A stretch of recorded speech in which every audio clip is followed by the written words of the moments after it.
I still vividly recall the precise, sharp sound my father's glass made as he set it down on the table, a fraction too forcefully, just enough to command the immediate, nervous attention of everyone in the room. He was smiling when he referred to me as his greatest mistake. He wasn't shouting, nor was he projecting the kind of overt cruelty people usually anticipate from a man of his stature. He was simply stating what he considered to be an objective fact. Some things, he remarked, tilting his chin toward the assembled investors, you eventually learn to let go of. A ripple of polite, calculated chuckles circulated around the conference table. People always seemed to find his abrasive candor amusing. He had built his entire empire and his reputation on the foundation of saying the things others were too cautious or too terrified to voice. I remained seated at the far end of the expansive mahogany table, my hands resting loosely in my lap, mirroring the posture I had perfected during years of sitting in sterile VA hospital waiting rooms. I was motionless, silent, carefully avoiding the spotlight. No one in that room believed I belonged there, which was exactly the scenario I had orchestrated. A moment later, the contract slid across the polished wood, a thick, pristine document marked with colorful index tabs. It was the final iteration of a deal my father had been aggressively pursuing for nearly 3 years, a $1 billion logistics expansion that promised to elevate his company from a regional player to a national powerhouse overnight. He didn't glance at me as he pushed the folder forward. He didn't feel the need to. "Let's get this finished," he commanded. The lawyer sitting opposite him, a man in a sharp gray suit with a narrow tie, someone who had likely finalized more high-stakes mergers than I had attended family dinners, reached for the document. He adjusted his spectacles, scanned the first page, then the second. And then he froze. It wasn't a theatrical gesture. There was no sudden outburst, no spike in volume. Just an abrupt, heavy stillness. I recognized that silence instantly. I had witnessed it countless times, in operating theaters, during supply chain audits when the numbers failed to reconcile, and in those fleeting, heart-stopping seconds before a catastrophe fully reveals itself. The lawyer's eyes traveled over the page again, his pace visibly slowing. He flipped back a page, then forward again. "Sir," he said, still not looking up, "we need to stop." The atmosphere in the room shifted instantly. My father's smile didn't vanish, but it tightened, turning into something brittle. "Stop what?" The lawyer finally lifted his gaze, but he wasn't looking at my father. He was looking at me. "Before we proceed," he said, choosing his words with surgical precision, "I require clarification regarding one of the listed entities." The room fell deathly quiet. Chairs creaked under the weight of shifting bodies, and someone let out a nervous cough. I kept my hands exactly where they were, composed and steady. My father tracked the lawyer's gaze, and for the first time since I had stepped into that room, he truly looked at me, not through me, not past me, but at me. It felt alien. "Is there a problem?" he asked.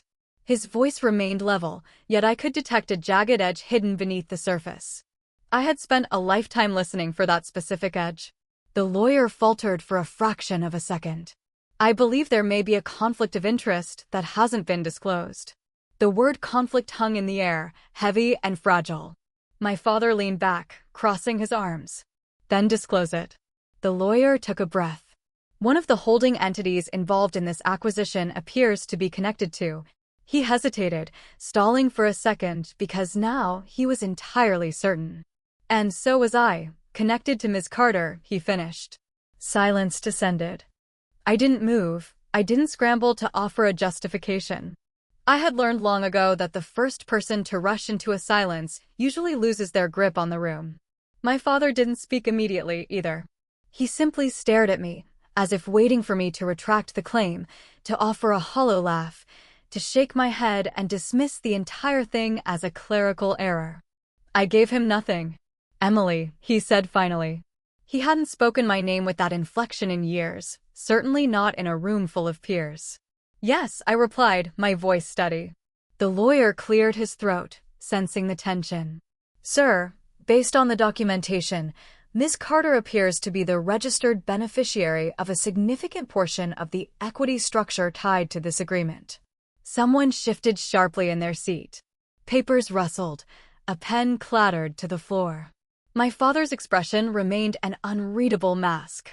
That was one thing he had taught me, intentionally or not. Never reveal your reaction to a room before you have fully grasped the situation. "How significant?" he asked. The lawyer didn't answer right away. He flipped one more page, then set the document down with extreme care. "Enough," he said, "that we must pause this meeting and review the implications before moving forward." There it was again. Pause. My father's eyes remained locked on mine, probing, calculating. I held his gaze. For a long, suspended moment, neither of us spoke. Then, quietly, almost as if he were posing a question he wasn't sure he wanted the answer to, he asked, "When did you do this?"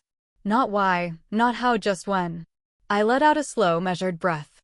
"That depends," I said, "on when exactly you stopped paying attention." A few people stared down at the table, suddenly fascinated by the wood grain. No one wanted to be caught observing this moment. My father didn't flinch at my words, but his posture shifted ever so slightly, the way it used to when he realized he had drastically underestimated an opponent. It had taken him an eternity to truly see me. "I think," the lawyer said gently, attempting to reclaim the narrative, "it would be best if we took a brief recess." No one objected. Chairs scraped against the floor, phones appeared in hands, and the room dissolved into a flurry of low, anxious murmurs. My father didn't stand. Neither did I. We remained seated across from each other, separated by a distance measured not in feet, but in years. I hadn't always been the person sitting quietly at the end of his table. There was a time when I would have been the first to speak, frantically explaining, trying to force him to see things from my perspective. But that was before I learned a brutal lesson. Being understood is not the same as being heard. And being heard is irrelevant if the person listening has already decided who you are. I folded my hands again, just as I used to do in those long, fluorescent-lit corridors of the VA hospital, waiting for procurement approvals that never arrived on schedule, listening to veterans speak of burdens they had carried for decades simply because no one had ever bothered to ask the right questions. That was where I learned to pay attention, not to what people were saying, but to what they were failing to notice. My father had missed so much. He had missed the nights I sat by my mother's hospital bed, observing how fragile systems failed the people who relied on them most. He had missed the calls I never made, the moments I could have begged for his intervention, but chose not to. He had missed the way I stopped seeking his approval and started building something he couldn't perceive, not because I wanted to hide, but because I needed it to be mine. The room gradually emptied, but we remained. Finally, my father pushed his chair back and stood. He kept his eyes on me the entire time. "This isn't over," he stated. "No," I replied, "it isn't." He gave a single, curt nod, not a sign of agreement or approval, but of acknowledgement. He turned and strode toward the door, the crowd parting to let him pass. I remained where I was. For the first time in a very long time, I didn't feel like I was merely sitting at his table. It felt as though we were finally sitting at the same one. And it had required a $1 deal for him to even notice I was in the chair. I didn't follow him out immediately. Instead, I stayed seated, allowing the room to settle in the way it always does after an upheaval, slowly and cautiously, like people unsure of where to place their focus. A few investors offered polite, tentative nods as they passed. One man gave me a lingering look, the kind of look that tries to fit a face into a memory that doesn't exist. I offered nothing back, save for a small, neutral smile. Old habits. By the time I finally stood, the room had returned to a dull quiet. The contract lay open on the table, the pages slightly ruffled where the lawyer had paused. I walked over and straightened the stack, aligning the edges with the meticulous care I once reserved for supply forms at the VA. Details matter when the world feels uncertain, especially then. Out in the hallway, the tone had shifted. Voices were hushed and controlled, the laughter was gone. Phones were pressed to ears, with words like delay, review, and structure floating through the air in clipped, anxious bursts. My father stood by the floor-to-ceiling windows, staring out over the city as he always did when he needed to strategize. His hands were clasped behind his back, his shoulders squared, the same posture he had held since I was a child, watching him from the shadows of the staircase when he thought he was alone. He didn't turn when I approached. "You chose a strange way to get my attention," he said. I stopped a few feet behind him. "I didn't do it for your attention." That earned a reaction, minor, but present. "Then for what?" he asked. "For the deal," I said, "and for what comes after it." He let that hang in the air between us. "You expect me to believe that?" he asked after a long pause. "I expect you to actually read the documents," I replied. That almost sounded like something he might have said himself. He turned, studying me with a look that felt fundamentally different. Not dismissive, not impatient, just unfamiliar. "You've been outside my circle for years," he said, "dealing with hospitals, government contracts, small, inconsequential numbers." "Numbers are never small if they affect the right people," I countered. His jaw tightened. "You always preferred theory over reality." I nearly smiled. He was fundamentally wrong. But I understood why he perceived it that way. "You never once asked what I was actually doing," I said. "I didn't need to," he retorted. "You left." That was a truth, but not the whole truth. "I didn't leave," I said quietly. "I stepped out of your way." He held my gaze for a long moment, weighing my words. My father had built his empire on his ability to read people, to discern when someone was bluffing, stalling, or holding something back. He was deeply uncomfortable without the full picture. "Explain it," he said finally. It wasn't quite a demand, but it was close. I leaned against the wall, maintaining a respectful distance, close enough to speak softly, far enough to remain steady. "Do you remember when Mom got sick?" I asked. He didn't answer, but his expression flickered, which was answer enough. "She was in that VA hospital for 8 months, I continued. "Different wings, different specialists, but the same systemic problems." "Emily," he started. "Just listen," I said, without raising my voice. He stopped. There were constant supply delays. Basic, essential items. Equipment that should have been there wasn't. Orders vanished into the system because one department refused to communicate with another. The staff worked themselves to the bone, but the structure failed them at every turn. He watched me, his silence now deeper, more attentive. "I started paying attention," I went on. "At first, because of her. Then, because I realized it wasn't just that one hospital. It was a nationwide infection. And that led me to..." "To what?" he asked. "Procurement," I said. "Logistics. Contracts. The parts of the machine that no one notices until they break." He exhaled slowly. "You traded your potential for this?" He gestured vaguely toward the conference room. "For paperwork and supply chains?" "I traded noise for clarity," I said. That hit home. He didn't dismiss it this time. "I built relationships," I continued. "Regional suppliers, transport networks, small operators who actually deliver because they can't afford the luxury of failure. People you don't notice because they aren't big enough for your deals." His eyes narrowed. "And you think they can support an expansion of this scale?" "They already do," I said. "You just don't know their names." Silence returned, heavier than before. He wasn't just listening anymore. He was reconsidering everything. "You still haven't explained the structure," he noted. "No," I agreed. "I haven't." I straightened slightly, folding my hands without thinking. "Another habit. You were expanding too rapidly," I said. "Taking on massive risk without enough flexibility in your supply chain." It appeared impregnable from the outside, but it wasn't built to endure the long term. He set his jaw. "I've been doing this since before you were born." "I know," I said. "That's why I didn't argue with you." That clearly surprised him. "I worked around you instead," I added. There it was. The crux of it. "You positioned yourself inside my deal," he said slowly. "Yes." "Without telling me." "Yes." "And you expect me to accept that as..." "What?" "Help?" I didn't answer immediately, because this was the piece that didn't fit into his rigid world. "It wasn't about what you'd accept," I said finally. "It was about what the deal required to survive." His eyes searched mine, sharper now. "You made that decision for me." "I made it for the outcome," I said. Another silence stretched between us. We were standing in a place neither of us had been before, not arguing, not avoiding, just existing in the middle of years of unspoken history. "You always believed I didn't see you," he said quietly. I didn't respond. That was no longer the relevant question. And now, he continued, I am expected to believe you've been monitoring everything I do? I didn't need to watch everything, I said. Only the parts that mattered. He let out a breath that almost sounded like a laugh. You really believe that? I do. He nodded once, slowly. Not agreement, not yet, but something closer to recognition. And for the first time, I saw it, not the man who had dismissed me as a mistake, but a man starting to realize he might have been the one in error. He didn't speak again immediately. We stood there in the hallway for a while longer, wrapped in the kind of silence that doesn't need to be filled because both parties are thinking far too much. Then, someone called his name from down the corridor, one of the investors, and the moment evaporated.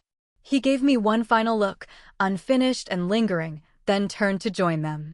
I didn't follow. Instead, I stepped outside. The air felt different out there, cooler, quieter.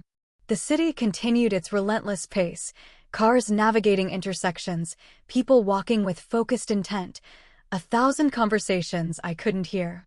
But none of it touched what had just occurred upstairs. That is something I learned a long time ago. Monumental moments don't stop the world, they simply alter your own. I stood there for a minute, then another, letting my shoulders drop. I had been holding them tight without realizing it. Old habit. When you spend enough time in hospitals, you learn to wait without moving. It really started there, not in boardrooms, not in high-stakes contracts, but in a long, sterile corridor at the VA, where the floors always smelled faintly of antiseptic and burnt coffee. The chairs were just uncomfortable enough to remind you not to linger, even when you had nowhere else to be. My mother was in room 314. It wasn't the worst room in the building, but it wasn't the best either. It was somewhere in the middle, which felt fitting for how everything had been going. Not terrible. Not good. Just uncertain. I used to sit by her bed in the afternoons, when the sunlight slanted through the window at an angle that made everything look softer, kinder than reality. Sometimes she would sleep. Other times, she would talk not about being sick, but about small, human things. Grocery lists. Neighbors from years ago.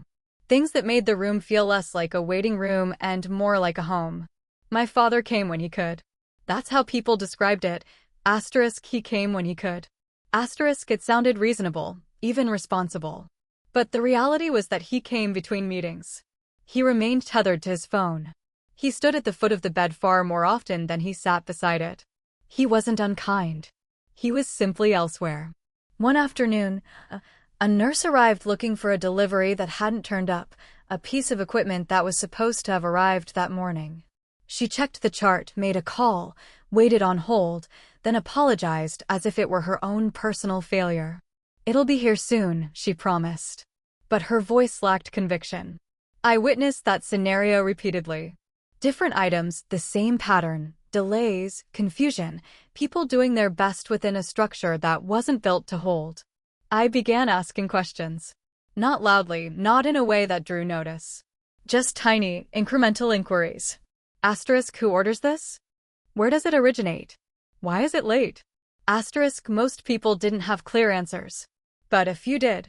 And those were the people I started to shadow. There was a man named Walter who worked in procurement, late 60s, perpetually wearing the same brown jacket even indoors. He had a way of explaining complex logistics that made them sound simple. It's not that the items don't exist, he told me once, leaning back in his creaky chair. It's that they don't move the way they're supposed to. Why not? I asked. He shrugged. Too many layers. Too many hands. No one is held accountable when something slips through the cracks. That realization stayed with me. I had grown up in a world where my father always knew exactly who was responsible for everything. He built his business on that premise. Clear lines, total control. But here, in this place, control functioned differently. Things slipped, and people paid the price. After my mother passed, I didn't return home immediately. I stayed. At first, just to handle the small things, paperwork, phone calls, tracking down late orders. Then I did more. Walter started letting me sit in on meetings.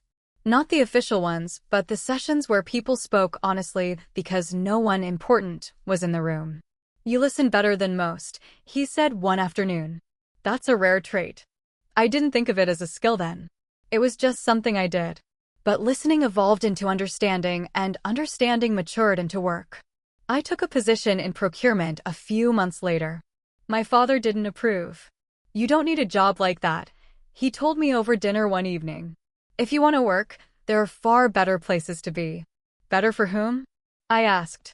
He didn't answer directly. "For you," he said. But I stayed. Because for the first time, I felt like my contributions had a measurable impact. Not in headlines, not in financial reports, but in whether something arrived on time. In whether someone received what they needed exactly when they needed it. It wasn't impressive. It wasn't visible. But it was real. Years passed. I learned the patterns, the gaps, the fault lines where systems broke under pressure. I learned which suppliers were reliable and which were placeholders. I learned which contracts looked impenetrable but were actually hollow. Slowly, without intentionality at first, I began building connections outside the hospital, small companies, regional distributors, people who didn't appear on the lists my father's firm utilized. They remembered me because I remembered them. That's how it works in the quieter corners of the world. You build trust one delivery at a time, one solved problem at a time, one kept promise at a time. I didn't think of it as building something. It was just useful work. But eventually, those connections began to overlap with the larger world, my father's world. His name appeared in conversations more frequently. Not directly, not in ways that would have caught his attention, but enough to notice. He was expanding into sectors that required the very networks I understood better than he did. At first, I ignored it. It wasn't my business. I had made that clear to him, and he had made it clear to me. We were separate. Or so I believed. Until one afternoon, sitting in a small office with a supplier who had just lost a contract he couldn't afford to lose, I saw it. Not a mistake, but a pattern. And patterns, once you see them, are impossible to ignore. That was the moment I realized I wasn't outside his world at all. I was just standing in a part of it he had chosen not to see. The first time I reviewed his deal on paper, it didn't look dangerous. That's what I remember most. It looked clean, structured, and precisely what my father had been building toward for years. Layered entities, staggered financing, regional consolidation, all under a single operational umbrella. On the surface, it made perfect sense. It was only when I began tracing the supply routes underneath that something fell off. Not wrong, exactly, just stretched. I was sitting in Walter's old office when the pieces clicked together. He had retired, though he still dropped by every couple of weeks to check in, bring coffee, and pretend he hadn't left a void. His chair was still there. His notes were tucked into folders no one else could decipher. I had one of those folders open. It contained a map of distribution routes across 3 states, delivery windows, backup suppliers, and contract notes scribbled in the margins in his precise, cramped handwriting. I laid that beside the summary I'd obtained from one of the regional partners tied indirectly to my father's expansion. The timelines didn't align. They wouldn't show up in a slick presentation, but they would matter immensely when the system hit a bottleneck. "See it yet?" Walter asked from the doorway. I hadn't heard him enter. "Maybe," I said. He walked over and set his coffee down beside my papers. "Tell me what you think." I pointed to the routes. These suppliers cannot handle this volume, not without adding another layer. And if they add another layer, they lose time. And if they lose time? They miss windows, I said, which creates a cascade effect, pushing everything else back. Walter nodded. And what happens when everything else gets pushed back? I leaned back, staring at both sets of documents. The whole machine continues to function, I said slowly, just not in the way they think it will. That's the fatal flaw with big plans, Walter said. They operate on the assumption that all the small parts will simply behave. I sat with that for a moment. I knew who had built those assumptions. My father. He never ignored details, but he placed too much faith in the structure to carry them. Most of the time it did. But not always. "What would you do?" Walter asked. I didn't answer immediately. Because the obvious answer, the one that would have been the path of least resistance, was to step back and let it happen. Let the deal proceed. Let the cracks appear exactly when the weight of reality demanded they be seen. That was the path of least resistance, the one most people would have taken. After all, it wasn't my company, it wasn't my burden to carry. And given the history between us, I had no obligation to intervene. Yet, that wasn't what I did. I would reinforce the base, I said finally, my voice low. Before anything begins to buckle. Walter studied me for a long, heavy moment. Without telling them? I met his gaze directly. Would they have listened if I had? He didn't offer a reply. He didn't need to. That was the true beginning of the transition, not a sudden, dramatic upheaval, but a quiet shift from observation to action. I didn't reach out to my father. I didn't call or send a message. Instead, I started with the pieces I understood.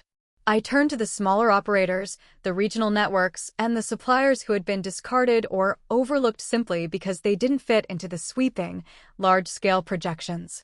I reached out with caution. I didn't introduce myself as his daughter. At first, I didn't even use my own name. I was merely someone who knew the right questions to ask. What would it take to scale your operations? I asked one distributor in Ohio. Depends on who's asking, he countered. Someone who values consistency, I replied. That caught his interest. Conversations like these unfolded slowly. One connection paved the way for another, and one contract led to a more refined version. These were subtle adjustments that drew no attention individually, yet, when you stepped back, they began to fundamentally alter the shape of the entire venture. I wasn't trying to hijack the deal, though from an outsider's perspective, that might have been how it looked. That was never my intention. My goal was to build a foundation beneath it, a framework that could withstand the inevitable pressure. It was the kind of structure that never appears in polished presentations, but ultimately determines whether a project survives or folds. Months passed, longer than I had anticipated. There were moments when I nearly walked away, paralyzed by the feeling that I was crossing a point of no return. I knew how this would look if it ever surfaced, not as help, not as support, but as control. Perhaps, in a sense, it was. But I kept going. Every time I mapped the routes, the timelines, and the numbers, I saw the same outcome. The plan would function perfectly, until it didn't. And when it finally collapsed, it would be a slow, quiet descent, with nothing left to catch the fall. I couldn't ignore that. So, I made the decision that mattered most. I stopped working around the deal and stepped directly into it, not publicly, and certainly not in any way that would draw a spotlight. I operated through layers of legal entities, structures that appeared independent but were inextricably linked beneath the surface. It wasn't a master plan from the start, but once the path revealed itself, I followed it with deliberate care. By the time the final version of the deal was being prepared, I was already woven into its fabric. I was a silent partner, invisible and unacknowledged, yet present. I told no one, not Walter, not my colleagues, and most certainly not my father. There were moments I considered walking into his office, laying all the documents out, and simply saying, "This is what I've done." But every iteration of that conversation in my mind ended the same way. He wouldn't believe me, or worse, he would dismiss the effort before he even understood it. I couldn't risk that. Not after everything I had invested in keeping this alive. So, I remained quiet. I let the structure speak for itself, relying on the work to hold where words would have failed. From the outside, everything looked as it should. My father moved forward with his signature confidence, investors signed on, and the projections remained stable. Yet, the one thing no one in that room grasped was that the deal they were about to finalize had already been irrevocably changed. I didn't sleep the night before the signing. It wasn't the fear of being discovered that kept me awake. The die had been cast, and if I were found out, so be it. It was a deeper, quieter question that had haunted me for months. Why had I chosen this route? Why had I not told him? I sat at my kitchen table, the documents spread before me, my coffee long since gone cold. Everything aligned, the reinforcements were solid, and the supply chain was more resilient than it had any right to be. It would hold. That was no longer the issue. The issue was what this meant. By stepping in as I had, through layers of shadow and silence, I had moved beyond mere strategy. I had made a choice, and it wasn't a clean one. I had assumed control of something that wasn't legally mine, at least not in the way my father understood ownership. He believed in the sanctity of direct lines and clear authority. If you built it, you owned it. If you led it, you stood at the front. My actions didn't fit his mold. I had gone underneath to shape the outcome without ever asking for permission. I leaned back, closing my eyes. The apartment was quiet, too quiet. Over the years, I had grown accustomed to the solitude, but nights like this reminded me how starkly it contrasted with the house I grew up in. That house had been large, echoing with movement and voices that never truly communicated. We had never been a loud family, but we were never close either. I walked to the window, watching a couple pass on the street below, their steps in a synchronized rhythm that only comes from years of walking side by side. I thought of my mother. She had seen my father with a clarity I lacked when I was young. "He doesn't ignore you on purpose," she had once said, long before she grew ill. "He just doesn't know how to look at something that doesn't move the way he expects." Back then, I didn't understand. Now, I did. I had done the exact same thing, just in a different direction.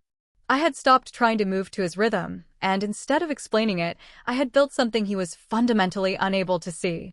I hadn't wanted to hide, but I had believed it was the only way to ensure the work would survive. That was the truth I had tried to avoid. I wasn't just protecting the deal. I was protecting it from him. I returned to the table, looking at the entity's structure again. At the center was a name that meant nothing to him, Emily Carter. Just a name on paper. I had told myself it was for efficiency, for clarity. But there was another motive, distance. If he didn't see me in it, he couldn't dismiss it as a daughter's interference.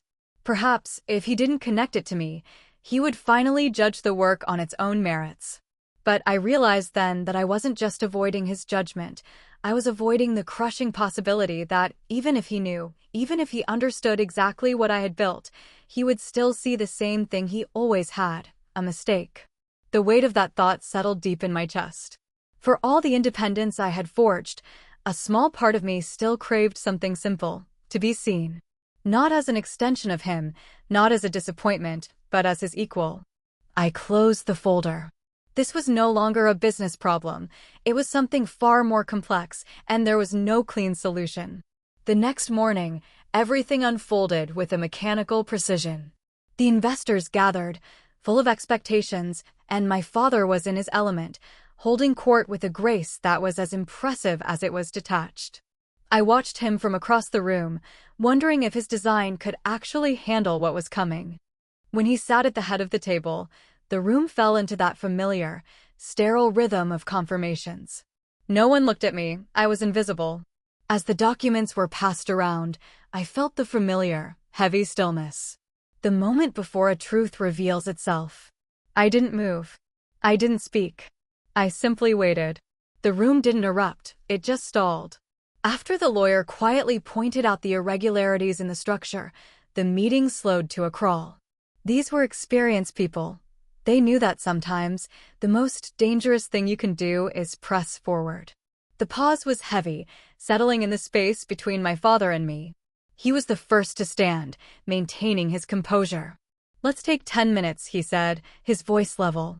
"We will reconvene after counsel has reviewed the matter." The room dissolved into hushed, anxious fragments. The lawyer approached me, clutching the contract as if it were a delicate artifact. "Miss Carter," he said carefully, "I'd like to go over a few details, if I may." We moved to a smaller room. He laid the document down, pointing to the entities I had created. "These partners weren't part of the original plan," he noted. No, I agreed, they weren't. "When were these arrangements made?" "Over the last 18 months. He looked at me for a long time before he spoke again. "This changes the balance of the deal." "It stabilizes it," I corrected him. He held my gaze, then gave a slow, reluctant nod. "It might." That was enough. When we returned, the silence was thicker. "Do we have clarity?" my father asked the lawyer. "Some," the lawyer replied. "We need to adjust the structure. There are additional parties involved that were not previously disclosed." My father's eyes flicked to mine, then back to the lawyer. "Define additional." The lawyer hesitated. "Your daughter, for one." The silence that followed was not one of confusion, it was one of recognition. My father stepped back, his expression shifting from annoyance to something closer to uncertainty. "Explain it," he demanded. I remained seated, my voice calm. The original plan relied on 3 suppliers. 2 of them cannot sustain the volume long term. The issue isn't the initial delivery, it's consistency over time. You're saying my projections are flawed? I'm saying they're optimistic, I replied. His jaw tightened. And you did this without consulting me? Yes. That wasn't your decision to make. It became mine when the success of the outcome depended on it. You went behind my back, he said, his voice cold. I went around a problem, I answered. That doesn't give you the right to take control of what isn't yours. I didn't take control, I said firmly. I added support. You added yourself. Yes. The room seemed to shrink. This wasn't about contracts anymore. It was about the old, rigid lines of authority he had lived by. You should have come to me, he insisted. I did, I replied quietly. And you dismissed me. More than once. He didn't deny it. He just looked at me, weighing the truth of it. Finally, he exhaled, a long, measured sound. What do you want? I want the deal to work, I said. And after that? After that, I said, we decide what comes next. He nodded once. It wasn't an agreement, but it was an acknowledgement. That was more than I had dared to hope for. In the weeks that followed, the deal didn't collapse or surge, it settled. We adjusted the structures, quietly and without headlines. My role remained the same, present yet invisible. My father didn't argue. He handled the recalibration with his usual efficiency, silently bridging the gap. A few weeks later, he called me. I'm in town. Are you free? We met at a small diner near the hospital, a place he found out of place, but I found steady. We sat in a booth by the window, the atmosphere thick with the history of what hadn't been said. I reviewed everything, he finally admitted. The partners, the adjustments. I waited. You were right about the vulnerabilities. It was a difficult admission for him, but he made it. That's good, I said. You're not going to say anything else, he asked. About being right? I almost smiled. No, that wasn't the point. Then what was it? The outcome, I said. Making sure it holds. He nodded slowly. I've spent my life building things that hold. And I missed something this time. Yes.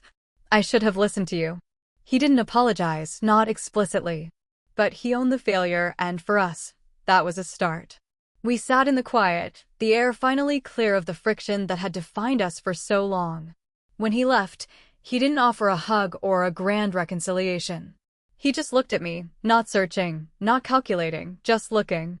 This doesn't fix everything, he said. I know. But it's a start. Yes, I said. It is. As I watched him leave, I realized that I had spent years thinking that being seen meant being understood. But I was wrong. Being seen is just the beginning. Understanding, that takes time. If this story has stayed with you, even in the quietest way, I hope you'll share it with someone who might understand it, too. And if you'd like to hear more stories like this, you are always welcome to stay a little longer.